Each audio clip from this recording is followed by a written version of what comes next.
Dear Patriots, before the news starts, please subscribe to our patriotic channel by clicking the subscribe button. Give us a thumbs up to this video. Don't forget to leave your opinion below in the comments section. Share the news on Facebook and Twitter so you friends see it. Thank you. Representative Milov just exposed Nancy Pelosi and DNC's diversity hypocrisy with 6 words that sent them cowering. Haitian-American Republican Congresswoman Milov, RUT, is sick and tired of the Democrats' constant cries for diversity. Love took aim at Democratic hypocrisy, especially from Nancy Pelosi, in a scathing interview with Representative Duffy, RY. Love slammed Pelosi for seeking a superficial kind of diversity. It's okay for you to look a certain way. But if you don't think the same way as she does, then that's not the kind of diversity she wants. For Nancy, it's a voting bloc. She's more concerned about winning elections than she is winning on the policies that actually help Americans.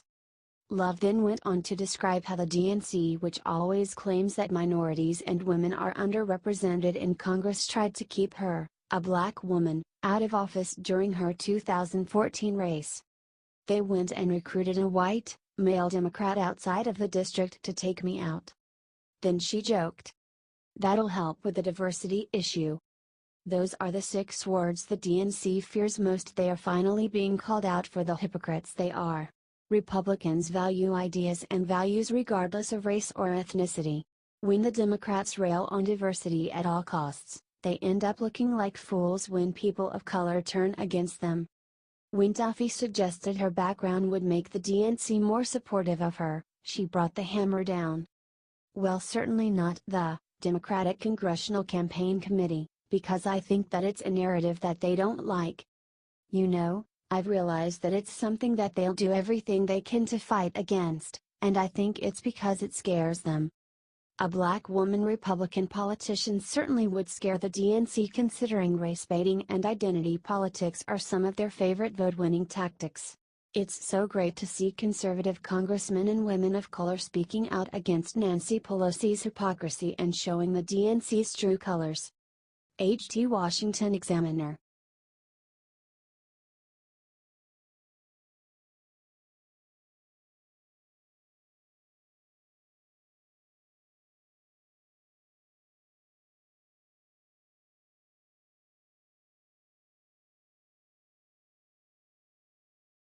Eric Bollings' son's cause of death is revealed, and it's more tragic than we thought.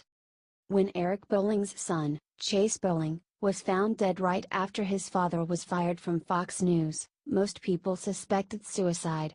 But the real answer is far more tragic.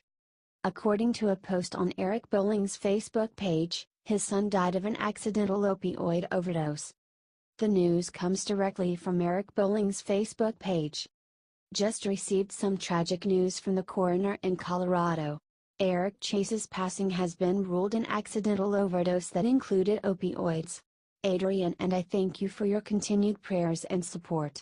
We must fight against this national epidemic, too many innocent victims, Eric wrote. This revelation comes the same day Trump declared opioid addiction a public health emergency, freeing up money to help stop the epidemic. Send Eric your thoughts in the comments and share to raise awareness of opioid addiction. It can happen anywhere, but it can be stopped. Trump is doing what he can, and we must, too.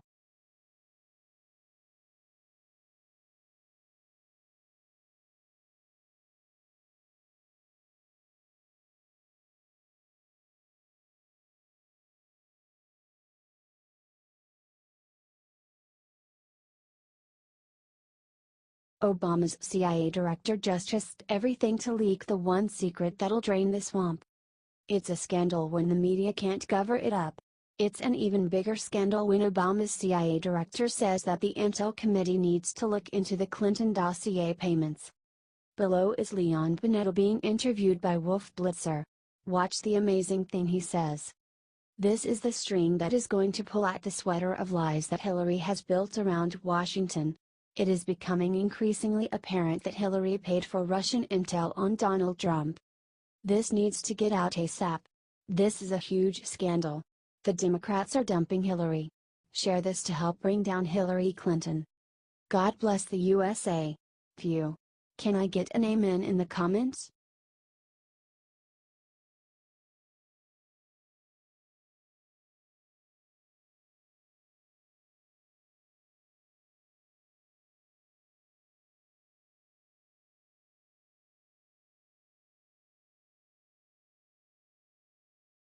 NFL player defies coach's orders to stop kneeling. What happens next has Americans cheering.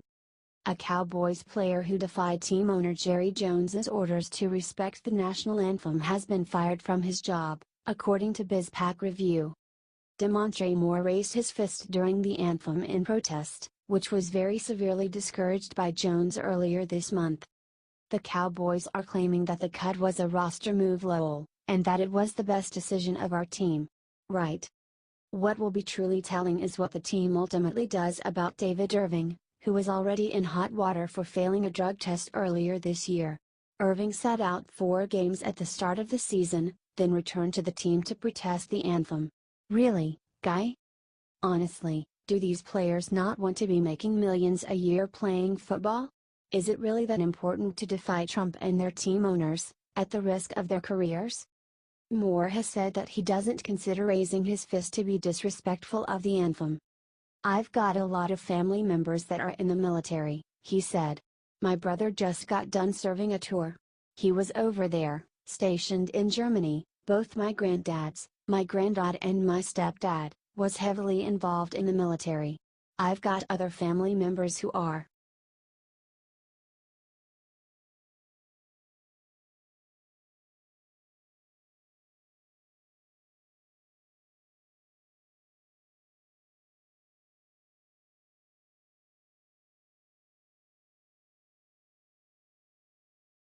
Media silent as Gold Star mother reveals horrific thing Obama did after Marine son died. While the media has been up in arms over another phony scandal involving President Trump, they keep missing the real stories out there. They have no interest in reporting any fact that goes against their cozy little anti-Trump narrative. The media has turned into shills for an idea or political party and is relentless in pushing their storylines. But every once in a while the truth sneaks in and exposes them. Like what just happened when a Gold Star mother came forward and revealed the horribly insensitive thing Obama's admin did to her after her Marine son died in Afghanistan. Julie Schrock, whose son, Corporal Max Donahue died at age 23, told the sad truth to the New York Post, and Obama is not happy. She said, "I'm a Gold Star mother and it pains me to see what is happening. The media bias is obvious to anyone willing to dig a little deeper than just believing what they hear on the news." Correct. They take a political hack like Frederica Wilson's word for it and don't care for the truth. If they had cared for the truth, they would have made what this Gold Star mother said next their headline, because it is a real scandal. When my son died, then President Obama not only made no effort to reach out, but the condolence letter we received was signed by a computer. He didn't even sign the letter. But it gets worse. Then, when I received multiple copies of the letter, I was told there was a computer glitch that wasn't fixed yet, so more would probably keep coming and I should just throw them away. Not even a sorry. She had to keep getting the same heartbreaking letters day after day reminding her of the tragedy, and they didn't apologize, let alone fix it. I anonymously reported this to our local news station, which ran it one time versus the 3 days of Trump mishandling of a Gold Star condolence. Sad and hurtful to say the least, she concluded. That should be the story, not what Frederica says, don't you think?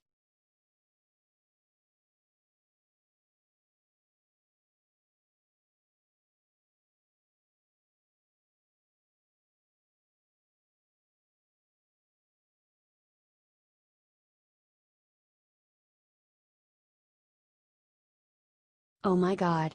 Major bombshell unearthed last night that sheds light on who killed Kennedy. According to the JFK files released that occurred last night, the Soviet Union thought that President Lyndon B. Johnson could be behind the JFK assassination. They also feared that Moscow would be attacked on retaliation. According to this December 1, 1966, FBI memo, The KGB was in possession of data purporting to indicate President Johnson was responsible for the assassination of the late President John F. Kennedy. The memo was forwarded by FBI Director J. Edgar Hoover in all caps. Reaction of Soviet and Communist Party officials to the assassination of President John F. Kennedy, said. KGB headquarters indicated that in view of this information, it was necessary for the Soviet government to know the existing personal relationship between President Johnson and the Kennedy family, particularly that between President Johnson and Robert and Z. Kennedy. Now, keep this in mind. This is just what the Soviets thought could have been behind the killing? It also shows that they seem to not know who killed Kennedy. It gets even crazier. One of the documents released points out that a man named Orest Peña was an FBI informant that lived in New Orleans in 1959. He testified that he knew who Oswald was and saw him with federal agents at one point.